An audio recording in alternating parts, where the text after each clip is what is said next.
Good afternoon, everyone, and good morning for those who are in the United States right now and joining us. Today, we will discuss the election in Turkey.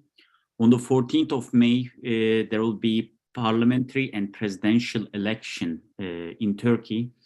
And it is one of the, probably in the recent histories, one of the most interesting election. There has been so many different issues that impacted the election, and most significantly, the earthquake that took place on the February 6th in 11 cities in Turkey significantly affected the process, the campaigns, and everything. So we have now two panelists with us, Burhanettin Duran, the General Coordinator of SETA Washington, and Talha Köse, General Coordinator of SETA Brussels, and Burhanettin Duran is the General Coordinator of SETA. I'm the Research Director of SETA DC. Apologies for the mistake.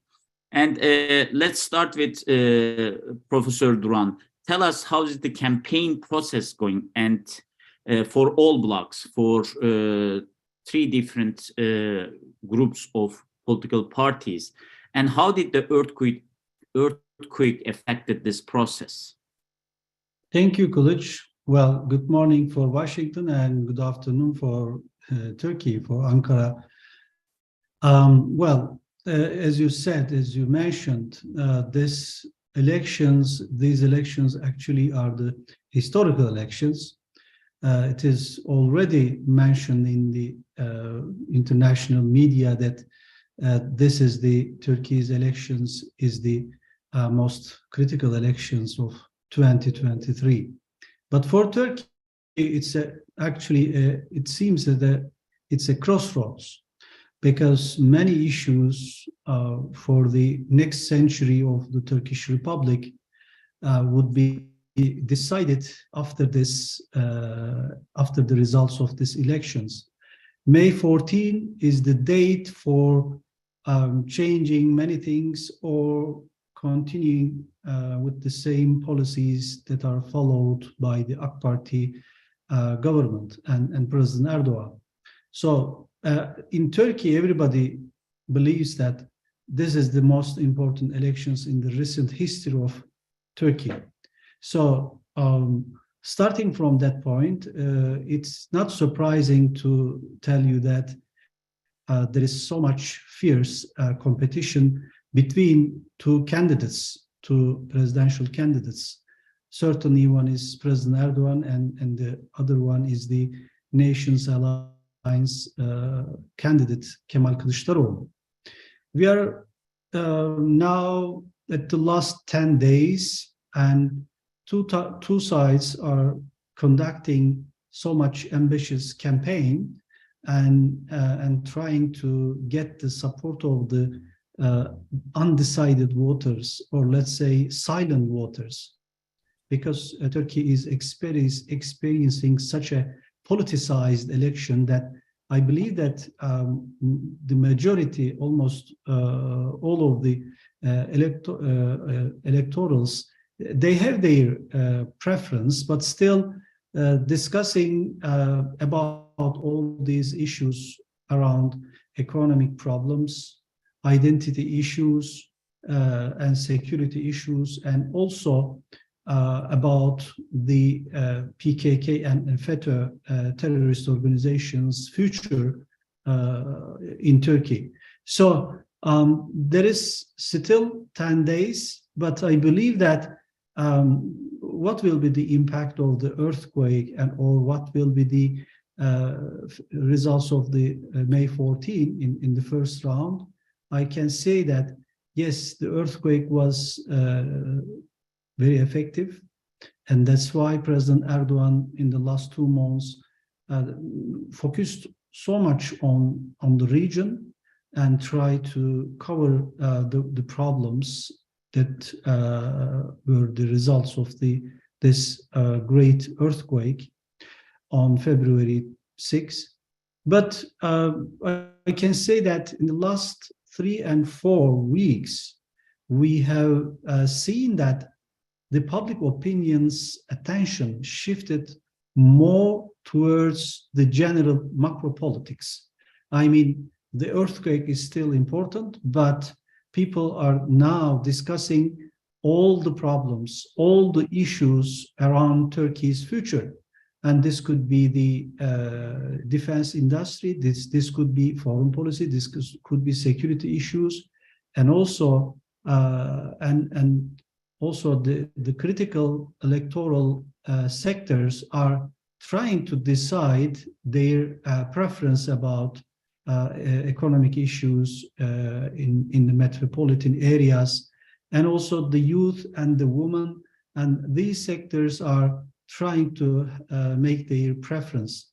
My expectation is that there will be. Professor Duran, we will be coming the expectations later. Let's get the overview from Talha. We will also, you mentioned silent voters, and that is one of the biggest challenges of pollsters in many democracies, because we have seen in multiple different elections in the last decade that those undecided voters, swing voters, silent voters, whatever you call it, they usually become the most significant determinant of these elections, especially elections that has a very close call. So we will come back to all those. And Talha, tell us your opinion about the campaign process. How is it going, and what is the story here? I think the both sides of the actually from both People's Alliance and Nation Alliance, they're very close in terms of support, and they are very well motivated. And as we get closer to the elections, the motivation and tension also increases.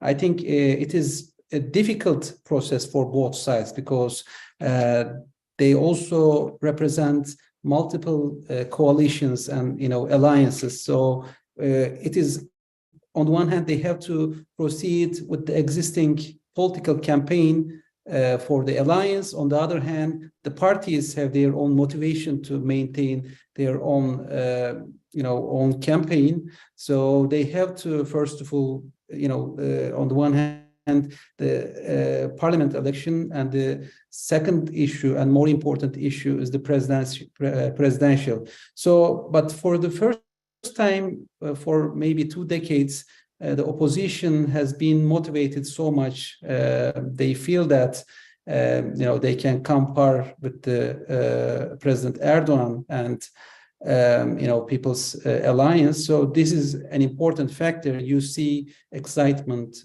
in all Turkey. This also gives new excitement to supporters of Erdoğan. So in the last couple of days, we see that there's consolidation in some of the voters of Erdoğan who felt a little bit sore.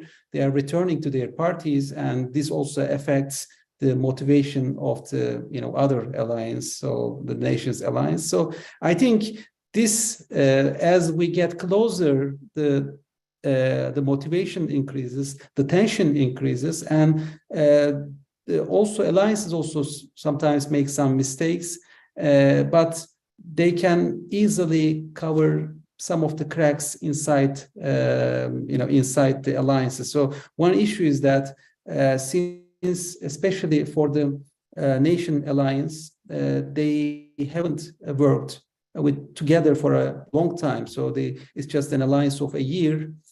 All the parties have different discourses. All the parties have different constituents. So it is very difficult to maintain all of them together and to maintain a consistent campaign discourse. So one issue here is, so they get motivated with some of the survey results, but I think for the time being, whoever makes less mistakes will be the winner. So they are coming very close to each other.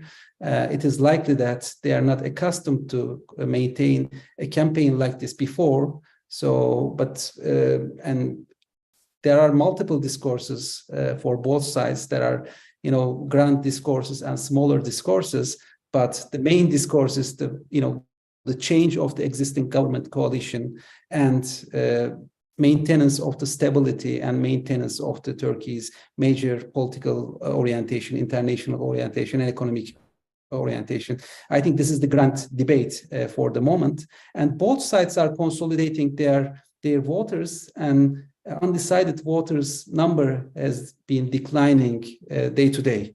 So we'll see. Whoever makes the less mistake will be winner in this race, I think. Talha, we will also come back to the polls, because I've been following elections in Turkey probably for the last 2 decades very closely. Never seen such a poll inflation in the country. Maybe it is the impact of social media. There is not one single day that I see another poll on social media. There are companies that has been present for the last 3-4 decades, of course, but there have been so many different companies and so many different polls that it is very difficult not to be confused if you are not knowing the origin of the research and their sampling and everything else. But I see that what you meant, it's basically a very competitive race, and we can see in most of those polls. And Professor Duran, you mentioned the potential impact of different aspects, economy. Tell us a little more, what are the main issues that can affect voter behavior? So if you put them in ranking, what would be the first 3 issues that will affect the voting behavior of Turkish voters next Sunday? Not this Sunday, next Sunday. Okay. Well, this times of elections are the times of concerns, fears, hopes, and at the same time, trust. Actually, it is true to say that in these processes of campaigns, which side makes big mistakes could be the loser. But because of the competition, these rhetorical polemics have been so much escalated. And I expect that one side of this competition, or both sides of the competition, could make some mistakes in the last week. But I expect also that in the last week, there could be a tendency for both sides that we should provide a comprehensive discourse for all the Turkish society, that we will give the emotions of trust and hope. Because yes, we think that voters are always rational, but at the same time, emotions are also important in this process. Related to this analysis, I can say that the 3 issues are very important in the decision-making process or in the preference of the voters. The first one is the future of Turkey. I mean, in the next century, what would be the problems of Turkey, or what would be the promises, what would be the projects of Turkey for Kılıçdaroğlu or Erdoğan? And these are about also security issues, and we are seeing that there is so much focus on the HDP support, Green Left Party, pro-PKK party to Kılıçdaroğlu. This is a great topic that the government is using this against Nations Alliance and Kılıçdaroğlu's candidacy. But at the same time, this is a major, the first issue, I think. And the second issue is about who will represent himself as the leader who can manage Turkey's all challenges and problems in the future. I mean, Kılıçdaroğlu's perspective is composed of 7 deputy presidents. And this present to voters such a diversified and dispersed and coalition. So this creates somehow a problem of a problem of image. Kılıçdaroğlu could be successful in dealing with the problems of Turkey or not. And the third issue is about, of course, economy. Economy in the metropolitan areas is about rents, the increasing rents and the housing problems. And in this issue, who can provide the hope that I can do this, I can fix this problem for the near future? And this is the third area that I believe that this will have a great impact on the voters. And at the same time, I see that, of course, there will be a merge of different emotions.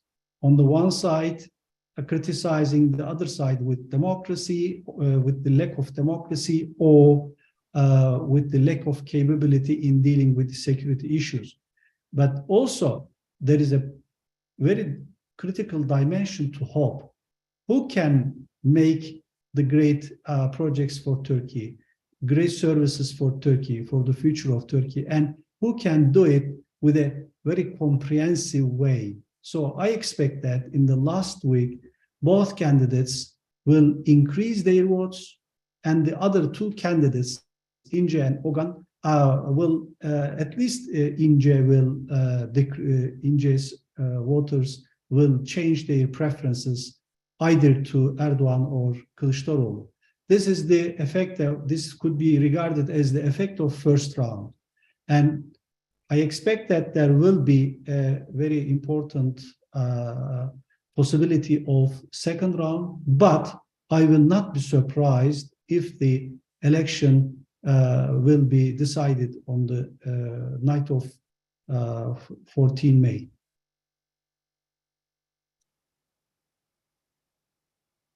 Talha, the same question.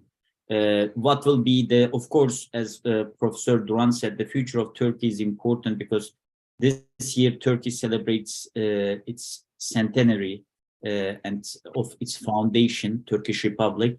Because of the earthquake, most of the celebrations are either suspended, postponed, or cancelled. But this is an important year, and it has been a very prevalent feeling among Turks about what will be the next century look like for Turkey. It has been on the street, ordinary people and public opinion pays a lot of attention for this feeling. And Talha, tell us, in your opinion, what will be the three most significant issues that will determine the voting behavior this year? I think before the earthquake, February the 6th earthquake, the major slogan of AK Parti's campaign was Türkiye's century. So Türkiye's century was more forward-looking perspective that tried to integrate Turkey into a new post-industrial age with new industrial capacity, new education, having a more autonomous foreign policy, increasing, exports, increasing the capacity of production, and making Turkey a significant player in international affairs, and bringing a more stable, economy under these circumstances, as well as providing new opportunities for, the people who are not well represented, and who are disadvantaged groups like the old people, handicapped, and all these people. So there was a new vision which was significant. But after the earthquake, I think rebuilding all these places and returning to their homes, and another risk is, of course, risk in large cities like Istanbul, another earthquake. So it suddenly turned out that the earthquake issue and resilience against the natural disasters become an important issue and agenda item for Turkey, which was very important. I think the existing government is well prepared to address those issues, has demonstrated the capacity to build infrastructure and serve the large cities. Another important issue is the increasing life costs. So I mean, Turkey preferred economic policy that is based on production after the pandemic. So there was a credit increase, credit boost, and wanted to keep economy working and producing, which increased life costs. And also this credit expansion kept a very dynamic economy, but it increased the inflation. I think controlling the inflation and life costs is second issue that really may be a priority in the coming term. So there is no quick fix to this. Whoever is in government will be dealing with this policy, but at least Turkish economy is very dynamic for the moment, adaptive to the international context, and we have a very strong production capacity. The only major issue right now is the income distribution, and life cost is increasing. So the priority will be in this area. And probably the third issue is to how to formulate a foreign policy in a zone, in a difficult area. On the one hand, we have been experiencing problem in Ukraine and Russia and Ukraine.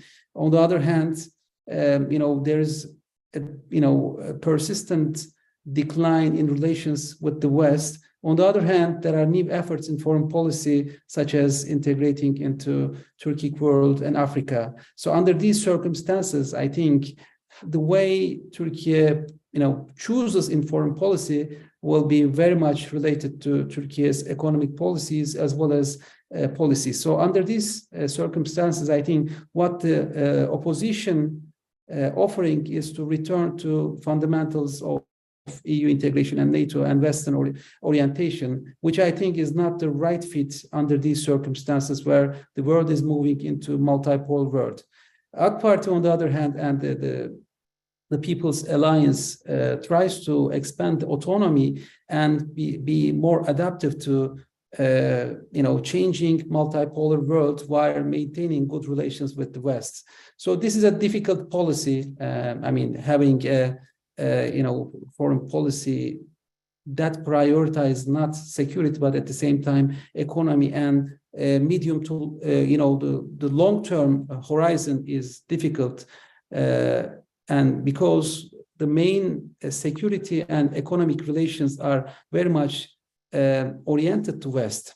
So maintaining good relations with the West, strengthening the ties with the West, but at the same time increasing the ties, increasing the relations with the rest is also very important. So this is a challenging. I think that both alliances have different perspective on this. For the economic policy, I think they have differences in terms of conventional economic policy versus the current policy.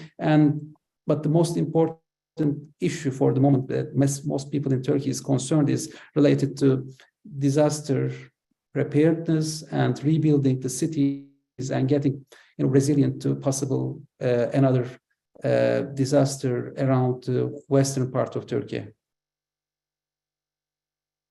Thank you, Talha. And as you mentioned, Turkey is in an active seismic zone. There is more than 15,000 kilometers of active zones, fault lines in Turkey, actually. As a result of that, the earthquake, of course, immediate impact of the earthquake has been to the region, to 11 cities, but it also generated more awareness, more attention to people in different parts of the country, especially those in Istanbul, which some seismologists expect to have an earthquake in the next couple decades. So it will be especially the preparation for the earthquake and the reconstruction efforts in the 11 cities that are directly impacted by the earthquake would be an important agenda item for the voters. And of course, the foreign policy, we do not expect in many countries, in many democracies, to have foreign policy in one of the top three issues that affect the voting behavior. But Turkey, as being very foreign policy attentive public, having a very attentive public on foreign policy issues, partly because of the geography that Turkey has been and the conflicts around it, probably foreign policy and foreign policy visions of the different candidates, different blocs will play an important role. Now let's turn to Professor Duran again and tell us what the polls say about the elections, both the presidential and parliamentary. And let's come back now to the silent voters. And most of the credible pollsters right now arguing that the most important voting bloc will be undecided or silent voters. And some of them even stated that they will decide those, according to some, it is between 7 to 10%. We are talking about, according to them, they will decide their votes on the election day.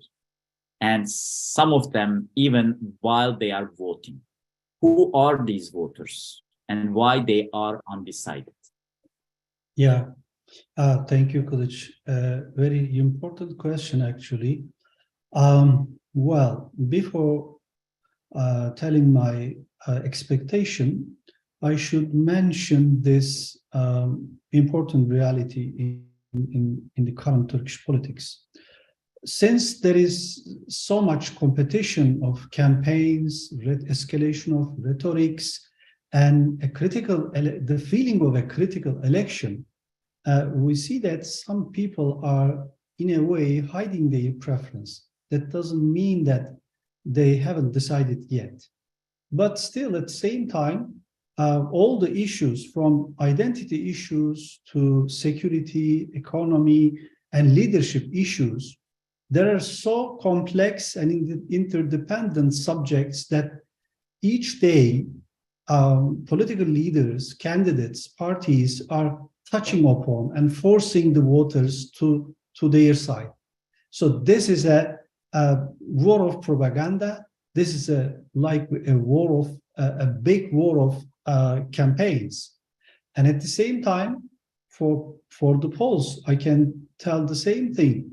There was such a war of polls until now, supporting one candidate or another. Now I can say that they are coming to a reasonable level, and both sides polls are telling us that, you know, we are ahead of 1 or 2%. This is understandable, and I expect that in the last week, undecided voters or volatile voters or silent voters or the voters of İnce and Oğan, who are very prone to nationalistic and some kind of nationalistic feelings, they will make the decision. I mean, they will shape the result at May 14th night. So I don't think that they are undecided, but they are silent. Mostly they are silent. For İnce and Oğan's voters, I can say that they are so much ideological, and they will choose on the basis of which side is more energetic, more willingful to fight with terrorism and to pay something to nationalistic issues. These voters are not undecided. They have something to tell, but at the same time, they know that their candidates will not win. So if they prefer to vote for İnce and Oğan and to make this election as the second round, and we will see the second round. And then what will dominate the agenda? I expect that this PKK and FETÖ support to Kılıçdaroğlu is the most critical issue for voters. Yes, economy is important, but at the end of the day, your country or your feelings of security or economic expectations and the current problems. This time, undecided silent voters will make their decisions on the basis of the dichotomy that was created by the two candidates in the last resort. These voters are mostly, I think, people are living in the metropolitan areas, and they are mostly from right-wing voters, and they are very pragmatic. And some of them are just watching who will win. At the end of the day, some percent of the votes, undecided voters, silent voters, are trying to feel which side is gonna win. So they will make their last preference in the voting boxes at the day of 14 May, which side. So that's it. Talha, tell us your opinion about the polls. And of course, it is both presidential and parliamentary elections. So in addition to, we mostly focus on presidential election, and most of the debate in Turkey has been going on presidential election, but to have the parliamentary majority is a significant issue as well. And because of that, there have been maybe not out there, but at the street, on the ground, actually, there has been very fierce competition between political parties. I'm in Istanbul right now, and I have been following the campaigns of the parties over here, and from the neighborhoods, from the districts, all of the organizational body of the parties are working diligently to get more voters, to get the majority in the parliament as well.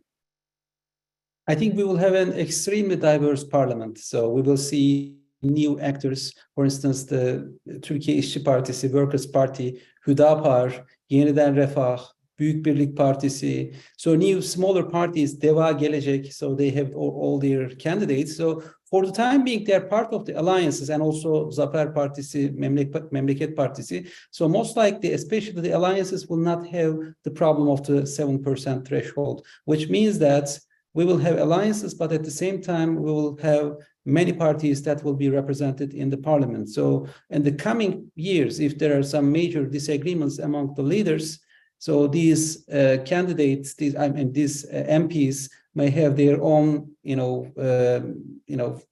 engagement. We may go one party to other, or there may be some cross-cutting and overlapping interests in the parliament. So I think parliament will be very important.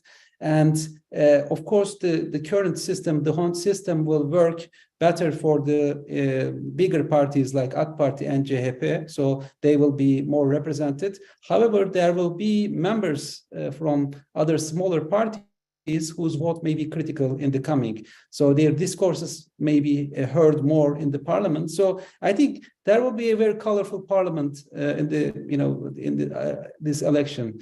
If we come to the presidential, I think we get different research companies, polls companies. They report extremely diverse results, especially in the last 2 months. But as we get closer to the elections, I think the numbers get closer to each other. So actually, it is almost at the zone of close, very close to each other. So I think the real numbers will be reflected next week's, and probably the next couple of days we will have a better picture. So after I think after today or tomorrow, we will not hear anymore the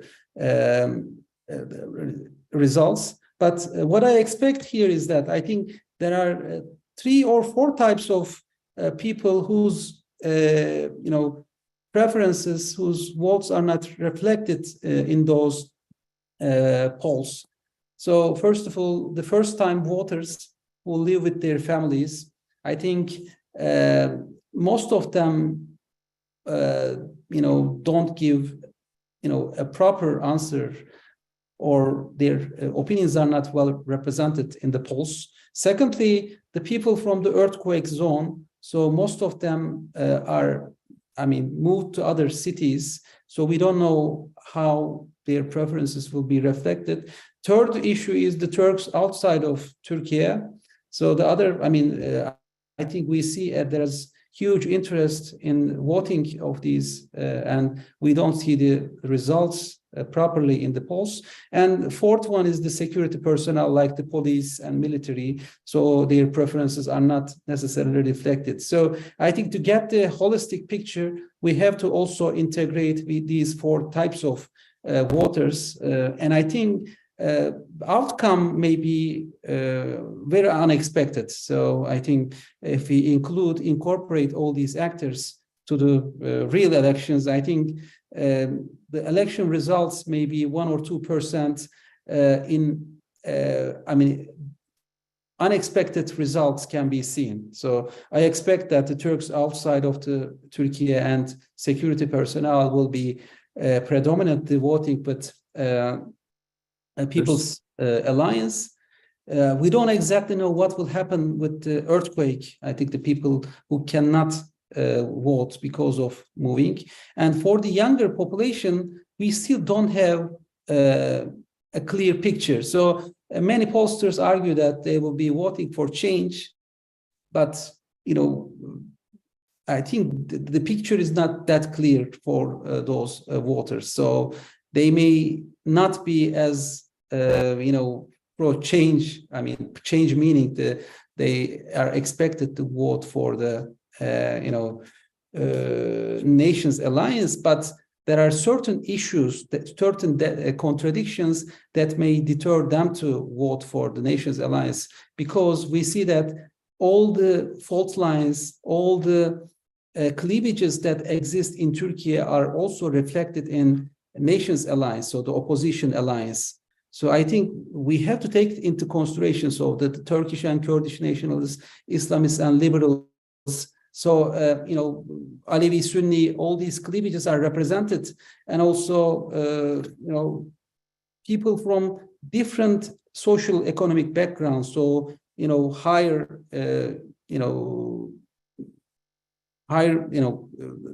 more higher class neighborhoods, richer neighborhoods, plus the lower neighborhoods. So I think there are too many cleavages existing in Nations Alliance. So although it is portrayed that the young generation will be voting for them, I think they still have clear questions as they go to voting poll stations. I think the results may be different. So, but still, I think the four types of voters are not clearly defined, and their perspective will probably determine the outcomes of the elections. Thank you very much, Talha. And correct me if I'm wrong, there's more than 6 million first-time voters. So 5 million plus, so I don't know exactly, but close to, yeah. So it is almost 10% of all voting bloc, if we are talking about something a little more than 60 million eligible voters in Turkey. So it is 10%, it is a significant number. An earthquake zone, as we said, impacted 11 cities, more than 15 million people. I'm not sure about how many people left their cities or registered to vote in different cities, and how many are planning to come back to their cities to vote, because I know that political parties launch a mobilization effort to carry. The majority of them are not registered in different cities. So it is a big number, and the political parties are mobilized to find a way to carry them, actually transfer them, provide a transfer for them to go to their cities and then come back to where they stay. And in Turks in diaspora, I guess the first couple of days, the numbers show that it has been record number of participation. And in many countries that Turkish population is high, including Germany, I've seen that at least 40% increase in the voting in the first 5 days. And these will probably be reflected itself in the election results. And these are the things actually that when I have conversation with the pollsters, the most difficult issues that they are trying to figure out. It's very hard to understand the diaspora voters because it is very difficult to present a systematic polling to figure out their voting behavior. And the first-time voters, they can change their mind very quickly, as we have seen in Muharrem İnce phenomena, let's say, right? When it was the surprise candidate actually a month ago when he started his campaign. His votes, some pollsters showed that his votes was around 13%, and at least half of them was first-time voters. Of course, since then we have seen that there is an erosion in his support base, but we are not sure who will these first-time voters vote. So, and of course, the earthquake zone pollsters are having significant issues to predict their voting behavior as well. Professor Duran, let's go back now to foreign policy. I think this is, since this is the Washington, D.C. event, probably our viewers are curious about the foreign policy vision of two presidential candidates.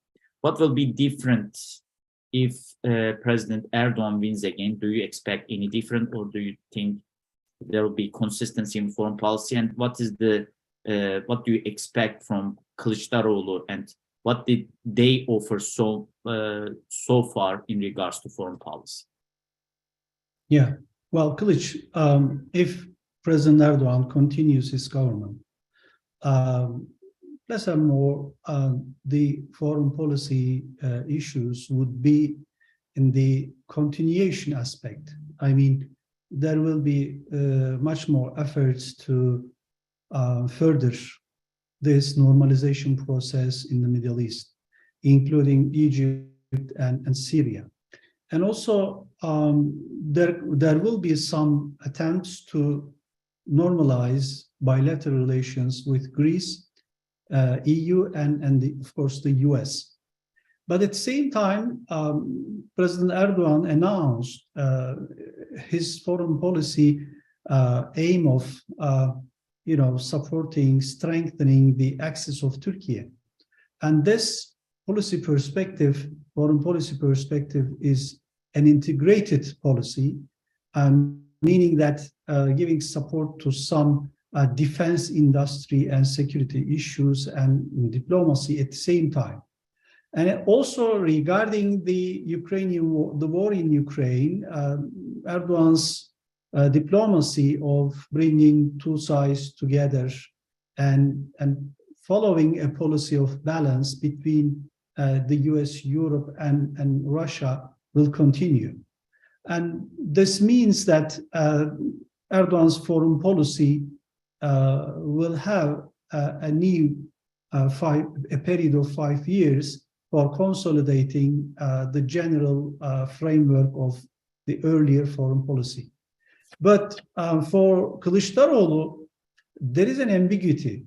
Actually, the parties that supporting Kılıçdaroğlu are so much, diversified, and their foreign policy issues, perspectives are somehow conflictual at the same time. For example, regarding Syrian refugees, Kılıçdaroğlu is telling that we will send them back. But this is conflictual with his idea of we will restore relations with the US and EU, because this refugee issue is so much, polarized, and some nationalist people are telling that, and even Oğan is on the same page, that we will send them back.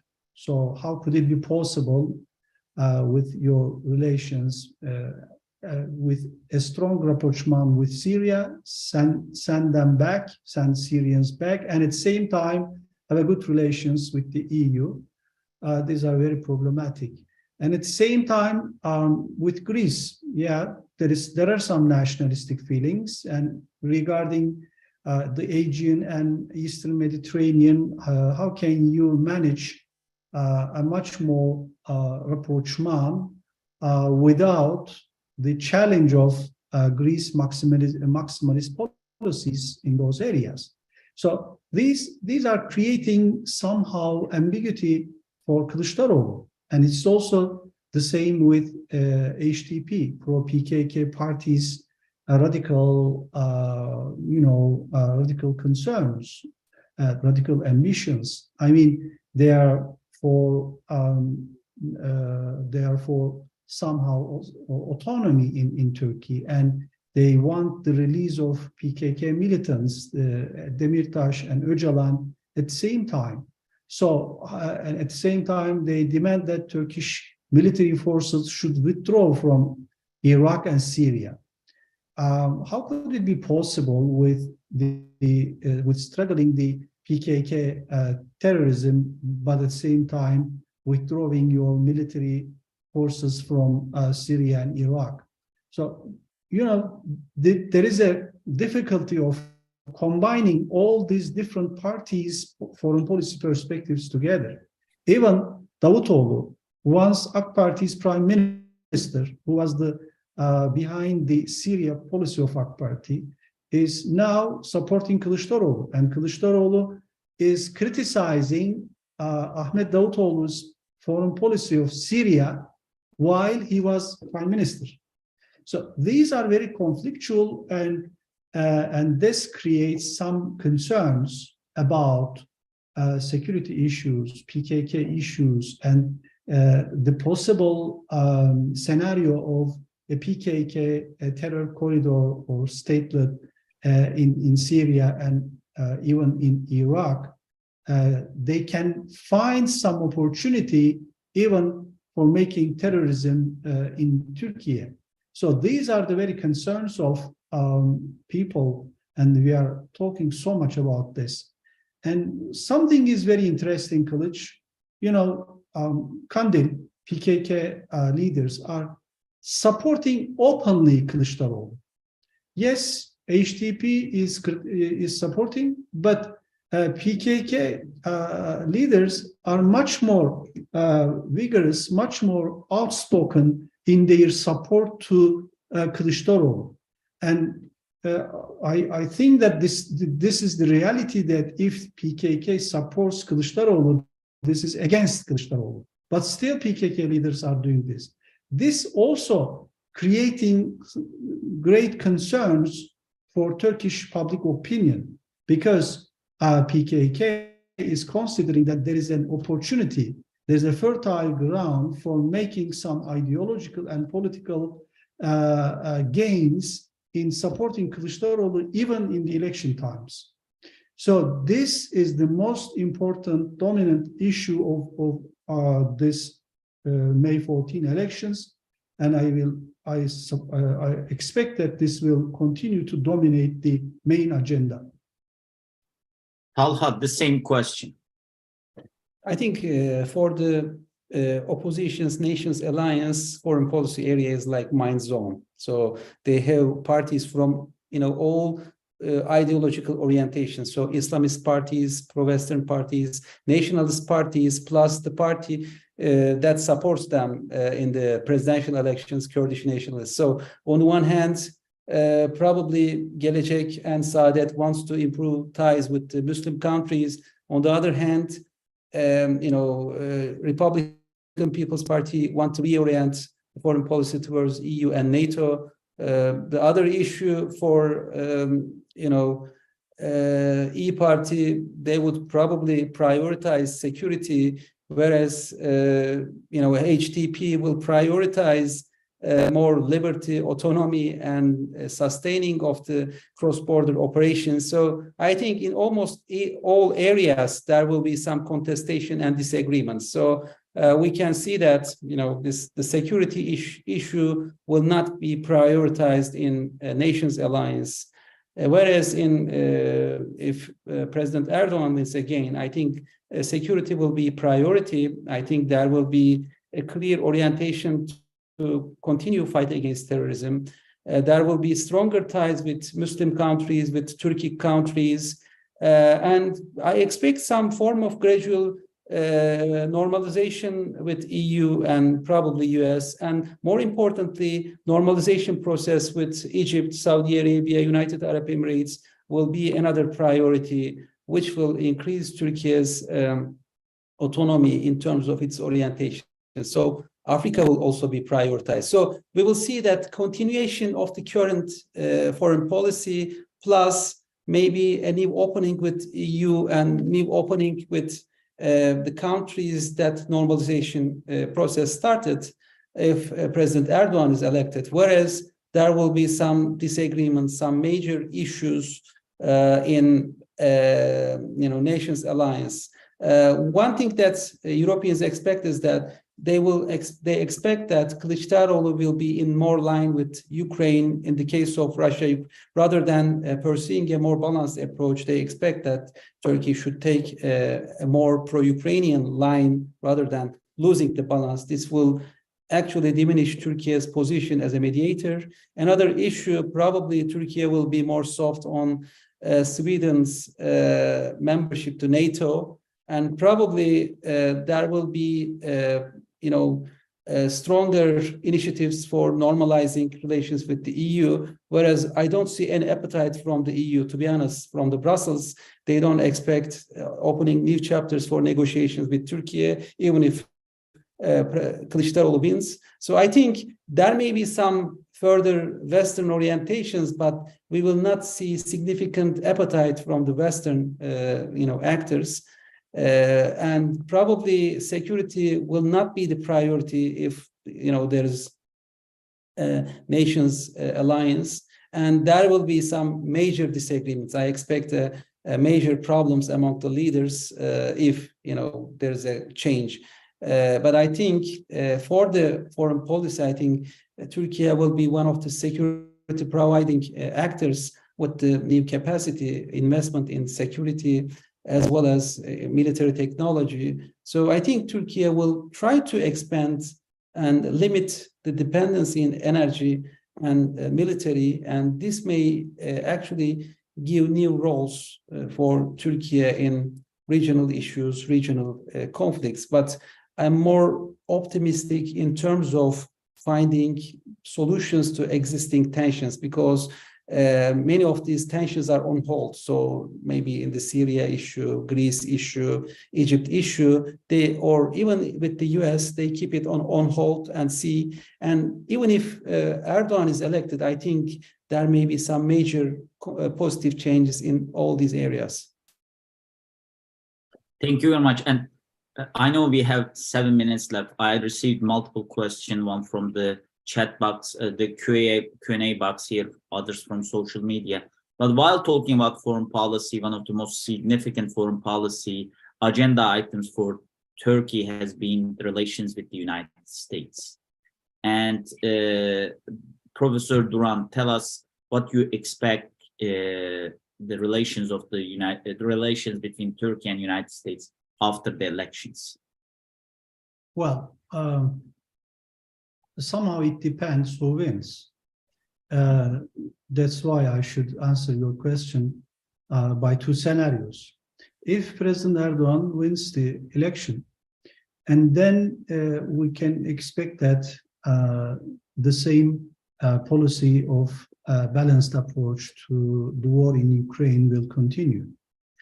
And this means that Turkey will try to restore bilateral relations with the US while expecting some positive responses regarding F-16 and some other areas of cooperation. Actually, I see some spaces like Africa and Central Asia and even the Middle East. The new configuration of the Middle East could be areas for cooperation between Turkey and the US. But still, we should be realistic that the Syria issue, the YPG issue, and FETÖ issue are the hot topics that should be taken with between brackets, while trying to have a positive momentum by initiating the strategic mechanism. Well, we, as the world, we are passing through a difficult time. I mean, the great power rivalry has been intensified, and we see that China is in the Middle East, and China is diplomatically trying to have its influence in the Middle East. And if this continues, I refer to the rapprochement between Iran and Saudi Arabia by the mediation of China. If this continues in the Middle East and in other parts of the world, that means China is becoming more and more relevant at diplomacy as well. So this is an aspect that Turkey would find itself in a positive way, influencing these issues at different regions. And I see there could be some areas of cooperation between Turkey and the US as such. So, well, but at the same time, it depends on the US approach to Turkey, because you know better than me, Washington is not trying to have any momentum in repairing Turkish-American relations by somehow changing some perceptions. And this will create some tensions. If that continues, this will create, that will continue to create tensions between Turkey and the US. If Kılıçdaroğlu wins, then this ambiguity and this undecided position will decrease Turkey's capacity in terms of defense, energy, and diplomacy levels. And this can create some problems even with Greece and other neighbor countries. Because Turkey here is providing security and stability in the region, and somehow balancing sometimes Russia and sometimes some other powers. And this ambiguity and this, let's say, a pacifistic approach will create some other problems that we don't want to hear, we don't want to see here in our region. That's why I see that some Western capitals are just watching who will win in Turkey and what will be the impact of these elections.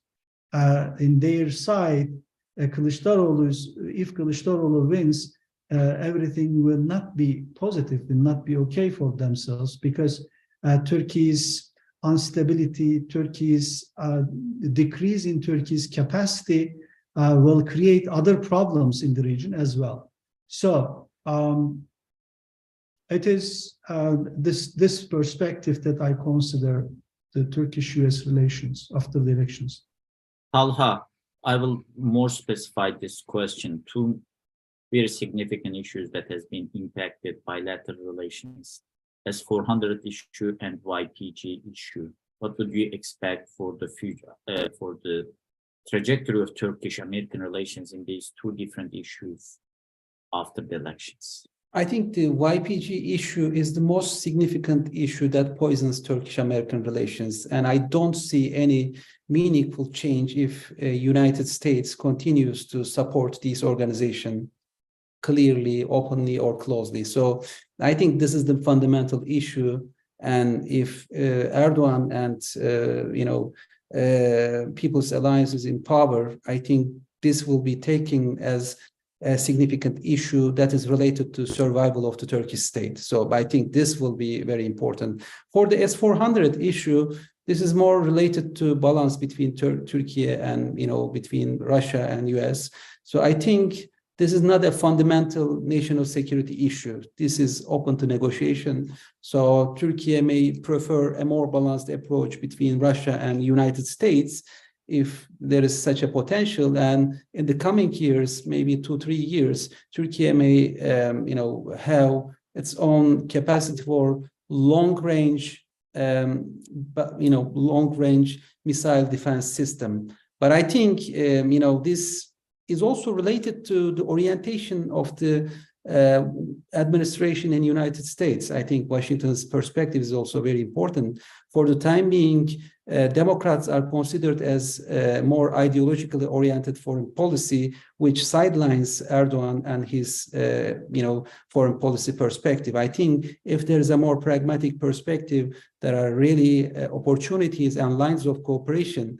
But I think the red line in Turkish-American relation is not the S-400 or Gülen, but YPG issue. So if this orientation and policy preference continues, and if CENTCOM continues to demonstrate their strong support with YPG-affiliated actors, I don't expect any constructive change, perspective change from Turkish security apparatus, and even for the... So I think there may be a lot of pragmatic zones, practical zones of cooperation, but the trust will not be restored in this area. I don't know the perspective of Washington in terms of restoring the trust, but I think they may probably have their own red lines. But from the Turkish perspective, from the Ankara's perspective, I think YPG is the red line, and there are many other areas of practical cooperation if Washington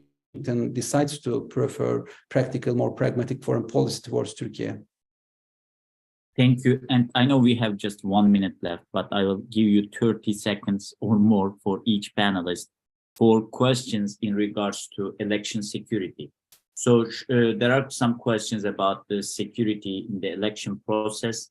And there is a question about, should we be concerned about the election night in Turkey?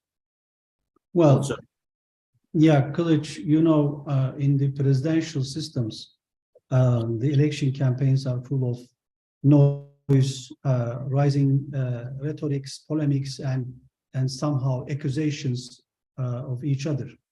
It is the same with Turkey now, but I believe that Turkey is a consolidated democracy in terms of providing this election security for decades. So both parties will respect and do what is needed, what is obliged to do if they win or lose. So I don't expect that these concerns over Turkey's post-election times in the media are somehow overrated. I mean, overestimated issues, and I don't expect that there could be any serious issue of instability for Turkish democracy at 14 May night. Talha, the same question. I think the election security in Turkey is very strong. There is no documented voters fraud in Turkish history that would change the election results. So I think the procedure is very transparent, and it can be easily, seen, both parties. I think some members from both sides may mention, in order to, if they lose the elections, this is used as an argument, but in no election we have seen such a documented fraud or such a systematic, change and manipulation in the results. So I am optimistic again about this process, but both sides should also keep their, audience supporters clear on this issue. Let's trust the election procedure and process, and let's keep it. The tension will not work for, all these rumors that are, rotated in social media are baseless, I think. Thank you very much for our two panelists, and thanks for everyone who joined us on Zoom and watched us on our Twitter and YouTube accounts. We will continue to have these discussions on election. We will have another panel on Monday on elections, and another one just before the elections on Friday, that will be organized by SETA DC. And immediately after the election on Monday, we will have another panel evaluating and assessing the results of the election.